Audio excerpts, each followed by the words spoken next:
പ്രിയപ്പെട്ട പ്രേക്ഷകരെ, സംസ്ഥാനത്ത് UDF അനുകൂല തരംഗം. UDF കോട്ട പിടിച്ചെടുത്തിരിക്കുകയാണ്. LDF കോട്ടകൾ തകർന്ന് തരിപ്പണമായിരിക്കുകയാണ്. നമുക്കറിയാം തോൽവിയും വിജയവും ഒക്കെ അനിവാര്യമാണ്. അപ്പോൾ എന്തായാലും ആ തോൽവിയും വിജയവും ഒക്കെ അംഗീകരിച്ച് മുന്നോട്ട് പോകാൻ എല്ലാവർക്കും ആകട്ടെ എന്ന് തന്നെയാണ് നമ്മളിപ്പോൾ ആഗ്രഹിക്കുന്നത്. തീർത്തും പാർട്ടിയെ, അതായത് LDFനെ നെഞ്ചോട് ചേർത്ത് നിർത്തിയവർക്കെല്ലാം വലിയ രീതിയിലുള്ള വിഷമം ഉണ്ടാകും ഈ ഒരു തോൽവിയിൽ, ഇത്രയും വലിയൊരു തോൽവിയിൽ. അപ്പോൾ അതൊക്കെ ആ ഒരു തെറ്റുതിരുത്തലുകളൊക്കെ ഉണ്ടാകട്ടെ എന്ന് തന്നെയാണ് കരുതുന്നത്. സംസ്ഥാനത്ത് ഭരണവിരുദ്ധ വികാരം ശക്തമാണെന്ന സൂചനകളാണ് ഈ ഒരു റിസൾട്ടിൽ നിന്ന് നമുക്ക് മനസ്സിലാക്കാൻ സാധിക്കുന്നത്. ഭരണവിരുദ്ധ വികാരമില്ല എന്ന് അവകാശപ്പെടുമ്പോൾ പോലും അത്തരത്തിലൊരു ഭരണവിരുദ്ധ വികാരം ഇവിടെ അലയടിച്ചിരുന്നു എന്നതിന് നേർസാക്ഷ്യമായി ഈ ഒരു റിസൾട്ട് മാറിയിരിക്കുകയാണ്. LDF മന്ത്രിമാരടക്കം നോക്കൂ, മന്ത്രിമാരടക്കമാണ് പിന്നോട്ട് പോയത്. മന്ത്രിമാരടക്കം തോൽക്കുന്ന സാഹചര്യം ഉണ്ടായി. പ്രത്യേകിച്ച് വി ശിവൻകുട്ടി അടക്കമുള്ള മന്ത്രിമാർ വളരെ വലിയ നല്ല പ്രവർത്തനങ്ങൾ കാഴ്ചവെച്ചതാണ്, മികച്ച രീതിയിൽ പ്രകടനം കാഴ്ചവെച്ചതാണ്. പക്ഷെ അവരൊക്കെ തോറ്റുപോകുന്ന സാഹചര്യം ഉണ്ടായിരിക്കുന്നത്. എവിടെയാണ് തെറ്റ് സംഭവിച്ചത് എന്നതടക്കമുള്ള ചോദ്യങ്ങൾ നിലവിൽ ഉയരുകയാണ്. അതിനിടയിലാണ് ഇപ്പോൾ ഈ ഒരു തോൽവി, ഇത്രയും വലിയ തോൽവി നേടിയതിൽ പാർട്ടിയിൽ ഉള്ളിൽ നിന്ന് തന്നെ വലിയ രീതിയിലുള്ള പ്രവർത്തകർ അണികളിൽ നിന്ന് തന്നെ വലിയ രീതിയിലുള്ള വിമർശനങ്ങൾ ഉയരുന്നുണ്ട്. എന്തിനേറെ പറയുന്നു, പിണറായി വിജയനെ പച്ചയ്ക്ക് തെറി പറഞ്ഞുകൊണ്ടുള്ള ഫേസ്ബുക്ക് പോസ്റ്റുകൾ വരെ ഇപ്പോൾ പ്രത്യക്ഷപ്പെട്ടിരിക്കുകയാണ്. അതിരൂക്ഷമായ വിമർശനമാണ് പിണറായി വിജയനെതിരെയും MV ഗോവിന്ദനെതിരെയും അണികളുടെ ഭാഗത്തു നിന്ന് ഉയരുന്നത്. അണികൾ ആ നേതാക്കന്മാർക്കെതിരെ തിരിയുന്നു എന്ന് തന്നെയാണ് നമുക്ക് മനസ്സിലാക്കാൻ. അത്തരത്തിലുള്ള ചില ഫേസ്ബുക്ക് പോസ്റ്റുകൾ, പ്രത്യേകിച്ച് ഇടത് അനുകൂല ഫേസ്ബുക്ക് ഹാൻഡിലായ പോരാളി ഷാജി അടക്കമുള്ള ഈ ഇത്തരത്തിൽ ഫേസ്ബുക്ക് പോസ്റ്റ് പേജുകളെല്ലാം പിണറായി വിജയനെയും അതുപോലെ തന്നെ MV ഗോവിന്ദനെയും ഒക്കെ വിമർശിച്ചുകൊണ്ടുള്ള പോസ്റ്റുകൾ നിറയുകയാണ്. അത്തരത്തിലൊരു ഫേസ്ബുക്ക് പോസ്റ്റിലേക്കാണ് നമ്മളിപ്പോൾ പോകുന്നത്. പെരുത്ത് നന്ദിയുണ്ട് എന്ന് പറഞ്ഞ് പിണറായി വിജയനെ വലിയ രീതിയിൽ തെറി വിളിച്ച് അഭിസംബോധന ചെയ്തിരിക്കുകയാണ്.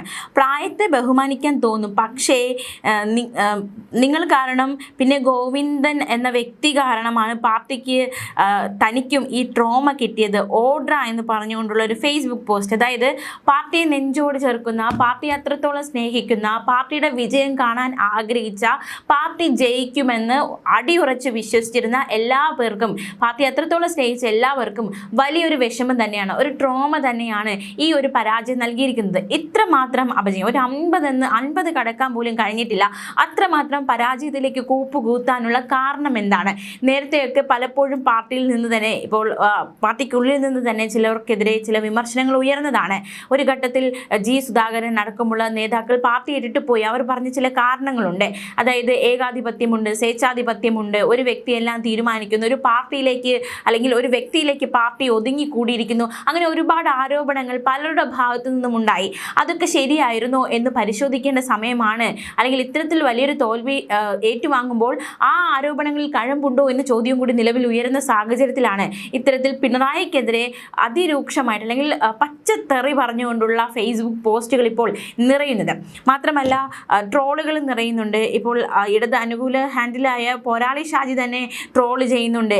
വിജയശില്പികൾക്ക് അഭിവാദ്യങ്ങൾ എന്ന് പറഞ്ഞുകൊണ്ട് പാർട്ടി സെക്രട്ടറി MV ഗോവിന്ദൻ്റെയും ഭാര്യ ശ്യാമളയുടെയും ഫോട്ടോ പങ്കുവെച്ചുകൊണ്ട് വിജയശില്പികൾക്ക് അഭിവാദ്യങ്ങൾ എന്ന് പറഞ്ഞുകൊണ്ടൊരു ട്രോള് അല്ലെങ്കിൽ അത്തരത്തിലൊരു വിമർശനം ഉന്നയിച്ചിരിക്കുകയാണ്. അപ്പോൾ എന്തുമാത്രം അമർഷം ഇരുവർക്കും നേരെ, പിണറായി വിജയന് നേരെയും അതുപോലെ തന്നെ MV ഗോവിന്ദന് നേരെയും ഈ പാർട്ടിക്കുള്ളിൽ നിന്ന് തന്നെ എന്തുമാത്രം അമർഷമുണ്ടായിരുന്നു അല്ലെങ്കിൽ എന്തുമാത്രം ഒരു ദേഷ്യമുണ്ടായിരുന്നു എന്ന് ഈ ഒരു കാര്യത്തിൽ വ്യക്തമാണ്.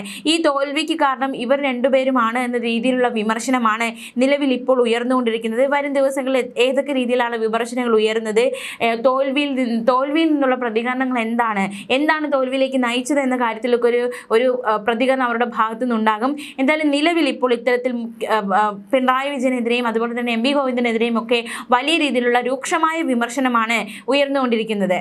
കേരള രാഷ്ട്രീയത്തിൽ സമാനതകളില്ലാത്ത UDF സുനാമി എന്ന് നമുക്ക് വിശേഷിപ്പിക്കാവുന്ന തരത്തിലുള്ള വിജയമാണ് ഇപ്പോൾ UDF നേടിയത്. 100-ലധികം സീറ്റുകൾ നേടി അധികാരത്തിൽ വരുമെന്ന അവകാശവാദം അത് വാക്കുകൊണ്ട് പറഞ്ഞെങ്കിലും പ്രവൃത്തിയിൽ അത് സാധിച്ചെടുത്തിരിക്കുന്നു UDF എന്നതും ഇവിടെ ശ്രദ്ധേയമാണ്. പിണറായി വിജയന്റെ അപ്രമാദിത്വത്തിന് അന്ത്യം കുറിക്കപ്പെട്ടിരിക്കുന്നു, അല്ലെങ്കിൽ അതിനുള്ള അന്ത്യമായിരുന്നോ ഇത്, അല്ലെങ്കിൽ അതിനുള്ള മറുപടിയായിരുന്നോ ഇത് എന്ന ചോദ്യമൊക്കെ നിലവിൽ ഉയരുന്നുണ്ട്. യുണൈറ്റഡ് ഡെമോക്രാറ്റിക് ഫ്രണ്ട് UDF 102 സീറ്റുകളിൽ ലീഡ് ചെയ്ത് വലിയ കുതിപ്പാണ് നടത്തിയിരിക്കുന്നത്. ഇരട്ടച്ചങ്കൻ എവിടെയാണ് പിഴച്ചത്? തീയിൽ കുരുത്തൊരു സൂര്യൻ എവിടെയാണ് പിഴച്ചത്? ചോദ്യം ഉയരുകയാണ്. പാർട്ടിയിലെ അണികൾ തന്നെ അദ്ദേഹത്തിനെതിരെ തിരിയുന്ന സാഹചര്യം ഉണ്ടായിരിക്കുന്നു. എന്തായാലും വരും ദിവസങ്ങളിലും അത്തരത്തിൽ നിർണായകമായ ചില പ്രതികരണങ്ങൾ ഉണ്ടാകുമെന്ന് തന്നെയാണ് നമുക്ക് മനസ്സിലാക്കാൻ സാധിക്കുന്നത്. മാത്രമല്ല ഈ ഒരു പ്രവർത്തകരുടെ അണികളുടെ ഭാഗത്തു നിന്നുണ്ടാകുന്ന ചില ഫേസ്ബുക്ക് പോസ്റ്റുകൾ അതിലൊന്നിങ്ങനെയാണ്, അതൊരു ആശ്വാസം കൊള്ളലാണ്. തിരിച്ചു വന്നിടാത്ത ദൂരയാത്രയല്ലിതൻ സഹാക്കളെ. എന്തായാലും പാർട്ടി പ്രവർത്തകർ അണികളൊക്കെ വലിയ രീതിയിലൊരു ചില ലൈനുകളൊക്കെ പങ്കുവെച്ചുകൊണ്ട് അവർ ആശ്വാസം കൊള്ളുന്നുണ്ട്. തിരിച്ചു വന്നിടാത്ത ദൂരയാത്രയല്ലിതൻ സഹാക്കളെ, അടിച്ചുടച്ചിടാവതല്ല തീർച്ച നമ്മൾ തൻ മനോബലം, കാൽ വിലങ്ങുകൾ തകർത്ത് കൈകളിൽ കരുത്തുമായി ഉയർത്തെണീറ്റ് വന്നിടും സമീപം മാത്രം എന്നിൽ നാം. ഒരു ഉയർത്തെഴുന്നേൽപ്പുണ്ടാകും. തിരിച്ചു വന്നിടാത്ത ഒരു ദൂരയാത്രയല്ല, വലിയൊരു വിജയം നമുക്കുണ്ടാകും. അല്ലെങ്കിൽ അടുത്ത 5 വർഷം കഴിയുമ്പോൾ തിരിച്ചെത്താൻ സാധിക്കുമെന്ന വലിയ പ്രതീക്ഷയാണ് അവർ പ്രകടിപ്പിക്കുന്നത്. പാർട്ടി വോട്ടുകൾ എവിടെയാണ് നഷ്ടപ്പെട്ടെന്ന കാര്യം പരിശോധിക്കണമെന്നൊരു ആവശ്യം നിലവിൽ ശക്തമാകുന്നുണ്ട്. മറ്റുള്ള ചിലർ പറയുന്നത് ഇനി ഈ മണ്ണിൽ വരാനിരിക്കുന്നത് പിണറായി ആരാണെന്നും പിണറായി കാലം എന്തായിരുന്നു എന്നുമുള്ള തിരിച്ചറിവ് ഇനി ഈ ദിവസങ്ങളിൽ വരാനിരിക്കുന്നു എന്നാണ് വ്യക്തമാക്കുന്നത്. ക്ഷേമമോ നാടിൻ്റെ പുരോഗതിയോ ഞങ്ങൾക്ക് ആവശ്യമില്ല എന്ന് കേരള ജനത വിധി എഴുതിയിരിക്കുകയാണ് എന്ന് മറ്റൊരു ഫേസ്ബുക്ക് പോസ്റ്റ് കൂടി വരുന്നുണ്ട്. തോൽവി അംഗീകരിക്കുന്നു, രാഷ്ട്രീയം പറഞ്ഞ് ഇവിടെ കാണുമെന്നും ചിലരൊക്കെ പ്രതികരിച്ചിരിക്കുന്നു. എന്തായാലും വരും ദിവസങ്ങളിലൊക്കെ വലിയ രീതിയിലുള്ള പ്രതികരണങ്ങൾ, അതായത് തോൽവിക്ക് പിന്നിലുള്ള കാരണം എന്താണെന്ന് പാർട്ടിയുടെ ഭാഗത്തു നിന്നൊരു വിശദീകരണം ഉണ്ടാകും. UDF ക്യാമ്പൊക്കെ വലിയ ആഘോഷത്തിലാണ്. പ്രത്യേകിച്ച് BJPക്കും ആശ്വാസകരമായ ചില വിജയമാണ് നേടിയെടുക്കാൻ സാധിച്ചിരിക്കുന്നത്. എന്തായാലും UDF പാളയത്തിൽ പ്രത്യേകിച്ച് KPCCക്ക് മുന്നിൽ വലിയ ആഘോഷങ്ങളാണ് ഉണ്ടാകുന്നത്. നമുക്ക് ആ ദൃശ്യങ്ങളിലേക്കൊന്ന് പോകാം.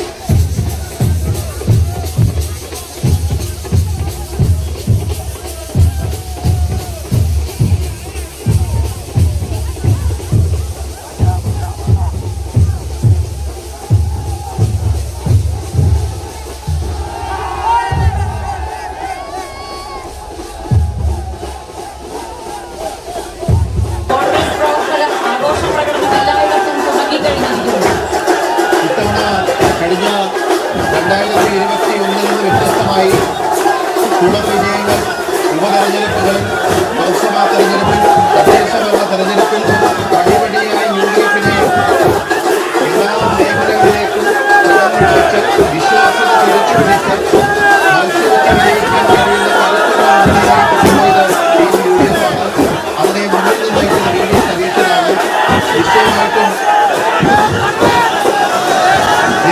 VD സതീശൻ പുറത്തേക്ക് പോവുകയാണ്. അതിനടുത്ത് തിരിച്ചുവിടാൻ അദ്ദേഹം പറയുന്നത് KPCC പോയിട്ട് വരാൻ വേണ്ടിയായിരിക്കും. അതുപോലെ തന്നെ അധികാരം സംബന്ധിച്ചുള്ള